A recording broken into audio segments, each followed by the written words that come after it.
అందరికీ నమస్కారం. మాధురీస్ ఫుడ్ ల్యాబ్కి స్వాగతం. ఈరోజు ఒక సింపుల్ స్నాక్ రెసిపీ చూద్దామండి. సజ్జపిండి మెంతికూర చెక్కలు చాలా రుచికరంగా ఉంటాయండి. ఆరోగ్యానికి కూడా ఎంతో మంచివి.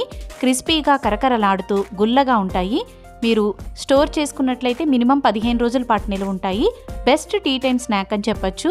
దీన్ని తయారు చేసుకోవడానికి శుభ్రం చేసుకున్నటువంటి 1 కప్పు మెంతికూరని ఒక మిక్సింగ్ బౌల్లోకి యాడ్ చేసుకోండి. మెంతికూరలో మట్టి అది లేకుండా 1కి 2 సార్లు శుభ్రంగా కడుక్కోవాలి.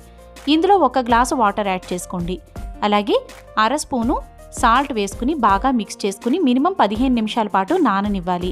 ఇలా చేస్తే చేదు అనేది ఉండకుండా మెంతికూర మనకి చెక్కలు తయారు చేసుకోవడానికి కన్వీనియంట్గా ఉంటుంది. ఇప్పుడు ఈ మెంతికూరని సన్నగా తరుక్కోవాలి. ఎంత సన్నగా వీలైతే అంత సన్నగా కట్ చేసుకోండి. ఇప్పుడు ఒక ప్లేట్లోకి 1 కప్పు సజ్జపిండి తీసుకోండి. బాజ్రా ఫ్లోర్ అని మార్కెట్లో దొరుకుతుందండి, అదైనా తీసుకోవచ్చు. ఇప్పుడు అర కప్పు గోధుమ పిండి తీసుకోండి. సజ్జపిండిలోకి బైండింగ్ కోసం మనం గోధుమ పిండిని యాడ్ చేసుకుంటున్నాం. దీన్ని బాగా మిక్స్ చేశాక 1 స్పూను సాల్ట్ వేసుకోవాలండి, లేదంటే మీ రుచికి తగ్గట్టు వేసుకోండి.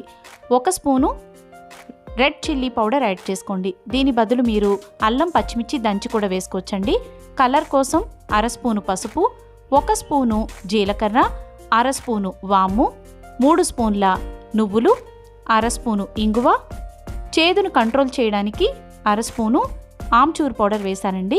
ఇందులో 2 స్పూన్ల నూనెని వేసుకోవాలి. ఆమ్చూర్ పౌడర్ అనేది పూర్తిగా ఆప్షనల్ అండి.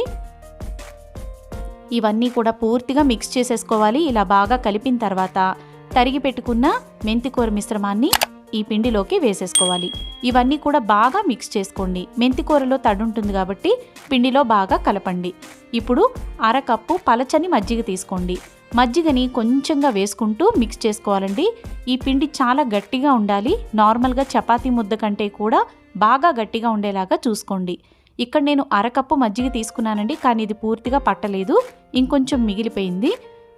వీలైనంత గట్టిగా పిండిని మీరు రోల్ చేసుకుని తయారు చేసుకోవాలి. చూసుకుని కొంచెం కొంచెంగా యాడ్ చేసుకుంటూ ఉండండి. ఒకేసారి వేసినా కూడా మీకు పలచనయ్యే అవకాశం ఉంటుంది. చూడండి, పిండి ఈ రకంగా బాగా గట్టిగా ఉండేలా చూసుకోండి.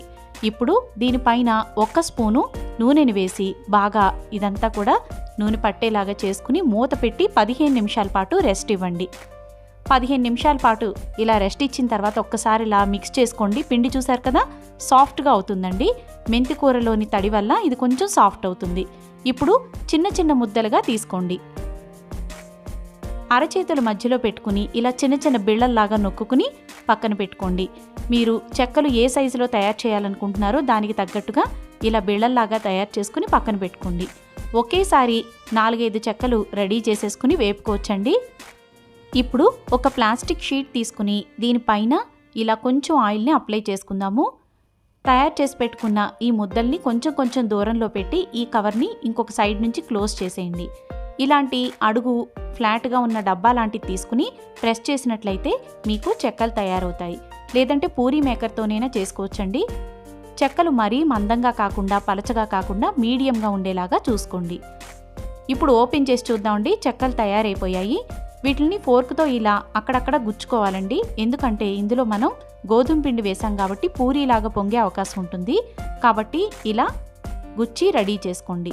ఇప్పుడు చెక్కలు తయారైపోయాయి. వీటిని ప్లేట్లోకి తీసుకుని ఇంకొక 4-5 తయారు చేసేసుకుని ఒకేసారి వేపుకోవచ్చండి. చూడండి, ఈ విధంగా తయారు చేసుకోవాలి. ఇదే విధంగా నేను 5-6 తయారు చేసి ఉంచానండి. ఇప్పుడు డీప్ ఫ్రైకి సరిపడా ఆయిల్ని మీడియం ఫ్లేమ్లో పెట్టుకున్నాము. ఇందులో ఒక్కొక్కటిగా చెక్కల్ని వేసుకోవాలి. చెక్కలు వేసిన తర్వాత ఇలా గరిటెతో ప్రెస్ చేస్తూ ఉండాలండి. ఇలా అడుక్కి ప్రెస్ చేసి తీస్తూ ఉంటే గనక చక్కగా మనకి పొంగకుండా కరెక్ట్గా వేగుతాయి. అన్ని సైడ్స్ కూడా ఈవెన్గా వేగుతాయి. వీటిని మీడియం ఫ్లేమ్లో మాత్రమే వేపుకోవాలండి. హై ఫ్లేమ్లో పెట్టినట్లయితే కలర్ వెంటనే వచ్చేస్తాయి, మధ్యలో మీకు మెత్తగా ఉండే అవకాశం ఉంటుంది. లో టు మీడియం ఫ్లేమ్లో వేపుకోవాలి. అలాగే నురుగు కొంచెం తగ్గింది అంటే గనక చెక్కలు తయారైపోయినాయి అని అర్థం అండి. చూడండి, ఇప్పుడు ఈ చెక్కలు తయారైపోయాయి. పేపర్ నాప్కిన్ వేసిన ప్లేట్లోకి వీటిని తీసేసుకుందాము. మీ దగ్గర ఫ్రెష్ మెంతికూర లేనట్లయితే కసూరి మేతి అని మార్కెట్లో దొరుకుతుంది, దాన్నైనా యాడ్ చేసుకోవచ్చు. ఫ్రెష్గా దొరికే మెంతికూరతో చేసుకుంటే రుచి కూడా చాలా బాగుంటుంది. చూడండి, ఇదే విధంగా నేను 4-5 చెక్కలు మళ్ళీ రెడీ చేస్తున్నాను.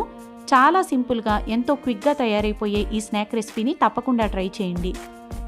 ఈ రెసిపీ కోసం నేను సజ్జల్ని మిక్సీ జార్లో వేసి గ్రైండ్ చేసి జల్లించిన పిండిని యూజ్ చేశానండి. చూసారు కదా ఎంత సింపుల్గా తయారు చేసుకోవచ్చో. ఇందులో వేసిన నువ్వులు కూడా ఆరోగ్యానికి ఎంతో మంచివండి. మరి ఈ రెసిపీ మీకు నచ్చితే తప్పకుండా ట్రై చేయండి. మరిన్ని చక్కటి ఇంట్రెస్టింగ్ రెసిపీస్ కోసం please subscribe to Madhuri's food lab and thank you for watching.